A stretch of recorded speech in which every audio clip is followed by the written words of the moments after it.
Baik, perkenalkan nama saya Anissa Cahya Ragina dengan NIM 20030303011,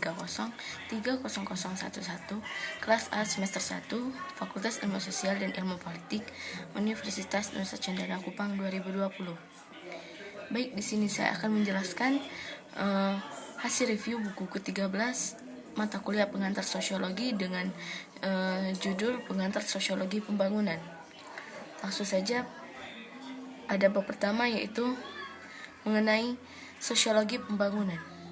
Di sini poin pentingnya yaitu di bagian pernyataan di bagian pengantar sosiologi pembangunan.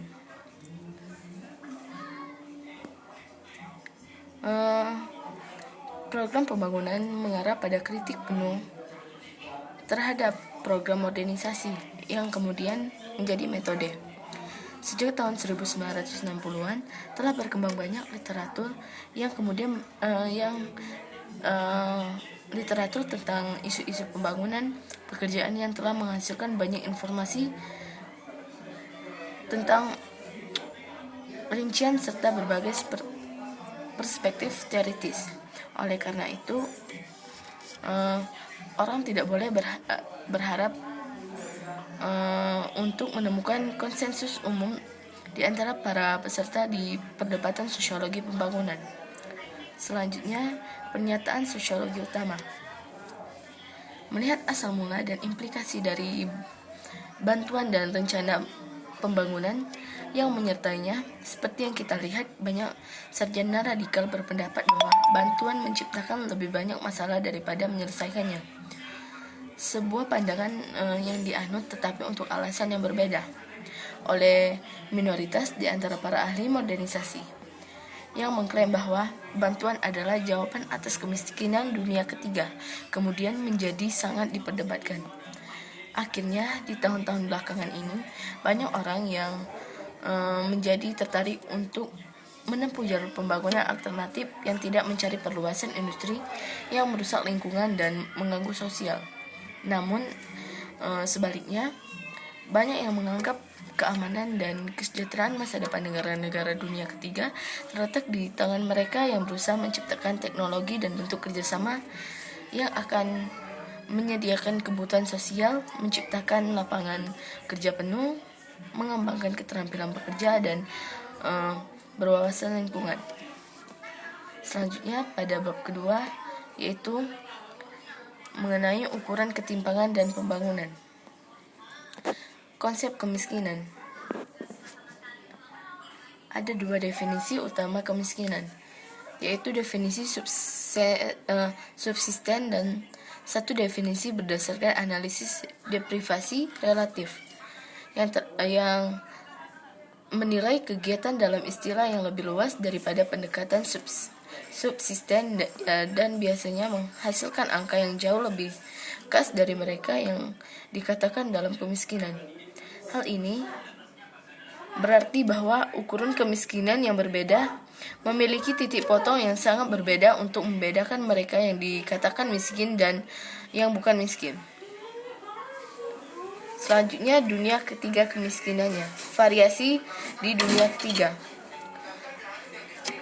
Sebelum kita dapat memeriksa kemiskinan dunia ketiga, kita harus melihat lebih dekat apa yang sebenarnya kita maksud dengan dunia ketiga. Frasa ini sudah umum, tetapi tidak selalu berarti bahwa ada kesepakatan universal atas maknanya. Selanjutnya, bab ketiga membahas tentang teori modernisasi. Asal teori-teori modernisasi. Menurut Emil Durkheim, untuk mengapresiasi teori Durkheim tentang perkembangan masyarakat modern yang kompleks dari masa lalu atau primitif yang sederhana, kita harus memahami teorinya tentang tatanan dan stabilitas sosial. Selanjutnya, kritik teori modernisasi. Teori modernisasi mengklaim mengidentifikasi faktor-faktor penting untuk perkembangan ekonomi seperti motivasi berprestasi dan penurunan signifikasi hubungan keluarga besar. Meskipun tidak dapat terjadi tanpa perubahan dalam hubungan keluarga besar. Selanjutnya bab keempat, yaitu mengenai teori keterbelakangan.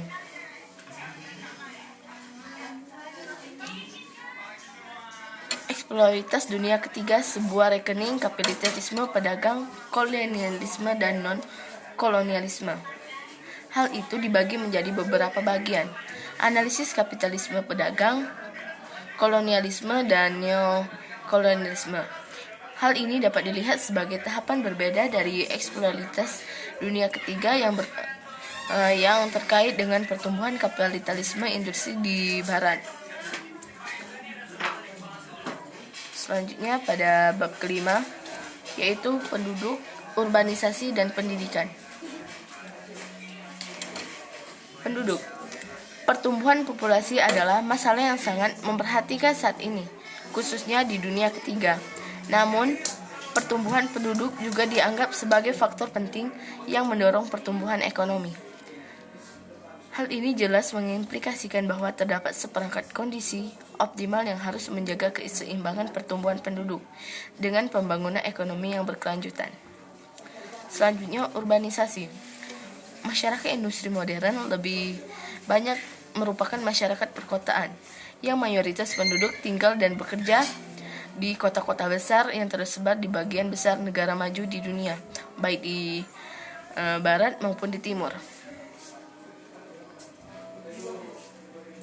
Selanjutnya pada bab 6, yaitu perkembangan politik. Teori pembangunan politik, bangunan bangsa, dan pembentukan negara. Analisis kekuasaan dan perkembangan politik telah menghasilkan teori dan model berbeda yang bergantung pada konsepsi yang berbeda tentang sifat kekuasaan dan hubungan dengan struktur sosial yang lebih luas.